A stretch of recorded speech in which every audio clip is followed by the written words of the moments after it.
c'est ça, c'est que dans le fond, Taureau, il déplore un peu que les gens qui l'entourent sont... Ils ne se remettent pas en question. Ils n'explorent pas toute la profondeur de leur être et toute la valeur qui réside à l'intérieur d'eux-mêmes. Et ça me fait penser à ce que Kant aussi dit quand il parle de l'état de tutelle. Mais je pense que je ferai une vidéo concernant ces choses-là pour Kant. Une autre citation. Mais on n'a jamais pris la mesure des capacités de l'homme, et on ne saurait, suivant nul précédent, juger de ce qu'il peut faire, si peu on a tenté. Quels qu'aient été jusqu'ici tes insuccès, ne pleure pas, mon enfant, car où donc celui qui te désignera la partie restée inachevée de ton œuvre? C'est très intéressant ça, en ce sens que on ne sait pas ce que l'homme est capable d'atteindre. On se contente de faire des hommes des outils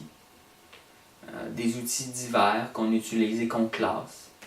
Ceux-là, c'est des ingénieurs, ceux-là, c'est des vidangeurs, d'autres, ça c'est des menuisiers, ça, c'est des peintres. On se donne une étiquette. Les gens acceptent leur étiquette. Ils vivent leur vie avec cette étiquette-là. Ils arrivent à leur retraite. Il y en a qui ils se retrouvent perdus à ce moment-là parce qu'ils perdent leur étiquette. Puis ils ne savent pas qui ils sont. Ils n'ont jamais cherché qui ils étaient. Puis moi, je pense que restreindre les gens à une étiquette, c'est pas la meilleure chose. Un homme peut avoir 1000 fonctions, comme un homme peut en avoir une seule, mais c'est à lui de le savoir. C'est à lui de se définir. Et je crois que c'est pas utopique de penser qu'on peut faire confiance aux hommes dans un monde qui fonctionnerait différemment que sur l'enrichissement personnel, évidemment, au niveau monétaire. Mais je crois qu'il y a une grande peur. Il y a une grande peur de laisser les gens être, laisser les gens vivre, laisser les gens choisir. Faut que tout soit contrôlé. On dirait que ceux qui sont en haut ont tellement peur de perdre le contrôle. Et en fait, par cette peur-là, ils créent leur propre malheur. Parce que on pourrait vraiment travailler dans une direction saine, dans une direction commune, et je pense que ça nous viendrait naturellement. Si demain matin, il y avait un gros crash, si demain matin, il y avait une grosse crise économique, c'est certain que les champs agricoles, ils feraient plus juste des monocultures de blé là, pour vendre ça à d'autres pays. Là. Tout changerait. C'est pas parce qu'on n'a pas les moyens de le faire, c'est parce qu'on dirait qu'on n'a pas la vision. On dirait qu'on n'a pas l'ambition de le faire. Parce qu'on laisse à chacun le droit de dominer ou de posséder plus qu'un autre. Et finalement, chaque personne décide selon son propre intérêt. Et évidemment, il y a beaucoup d'injustices. Donc, mais c'est un questionnement intéressant de se demander, l'humain, qu'est-ce qu'il pourrait atteindre? Et je parle pas là, de tomber dans 5000 ans d'ici, non. Je parle de, dans une semaine, ce qu'on pourrait atteindre si on changeait notre façon de penser. Ce qu'on pourrait atteindre si on diminuait nos besoins. Je parle des besoins superflus. Là.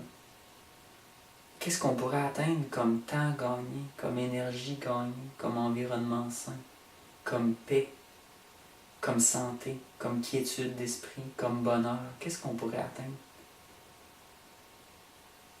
Moi, des fois, j'ai des visions de ce qui serait possible. Et je dois dire que ce serait fantastique. L'humain n'est pas un paresseux de nature. Je pense qu'il n'y a aucun humain qui peut se lever et passer une journée à ne pas réfléchir ou à ne rien faire. Je pense que c'est de la manière qu'on est éduqué aujourd'hui qui nous mène à la paresse, le mot paresse. Force quelqu'un à faire quelque chose, c'est sûr et certain qu'il voudra pas le faire. Ma mère appelle ça le va-t'en, viens-t'en, parce que les chiens fonctionnent comme ça. Si tu cours vers un chien, il va s'en aller en courant. Il a l'impression que tu le poursuis. Mais si toi, tu t'en vas en courant, il va te partir à courir après toi. Va-t'en, viens-t'en. L'action contraire. Donc, c'est sûr que si vous forcez des gens à travailler, si vous essayez